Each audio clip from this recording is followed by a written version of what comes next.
Hi, I'm Mark Samels, Executive Producer of American Experience. I'm excited to tell you about the films we have coming up this January. First up is Command and Control by Robbie Kenner. Command and Control is largely about a really forgotten incident in 1980 in Damascus, Arkansas, when a Titan II missile complex suddenly went on critical alert because a workman had dropped a socket and it had punctured the missile.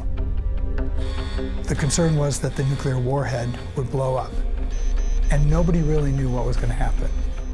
I think what makes Command and Control so interesting is that it's in the form of a Hollywood thriller.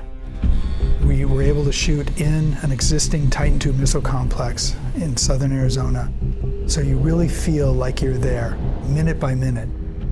All of the images that you see in the film are based upon the actual accounts of the men who were in that complex that night. Oh my God, what are we gonna do?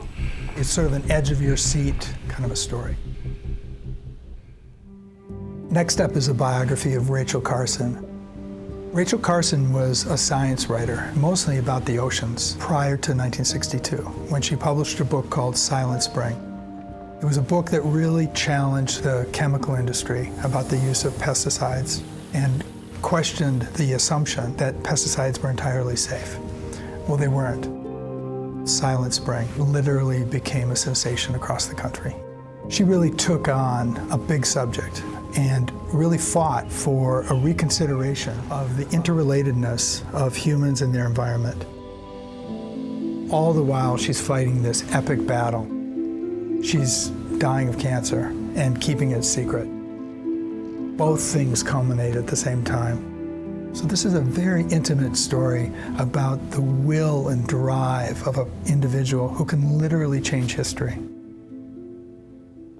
The next film we have up is called The Race Underground. What it's really about is the creation of the nation's first subway, which happened to be in Boston. We take for granted that we take a train and we go underground and we pop up somewhere else. But at the time that the first subway was proposed, people thought that there were evil spirits down there. The air is noxious. Only demons and evil things lived underground. The building of the nation's first subway is really important because it freed up the clogging of our cities, which was bringing down commerce, bringing down the livability of America's cities. In this story, I think the character that I like the most is Frank Sprague. He's really a visionary who develops these motors that one day will revolutionize transportation. He's a dynamic young entrepreneur who's really out to change the world. And lo and behold, he does.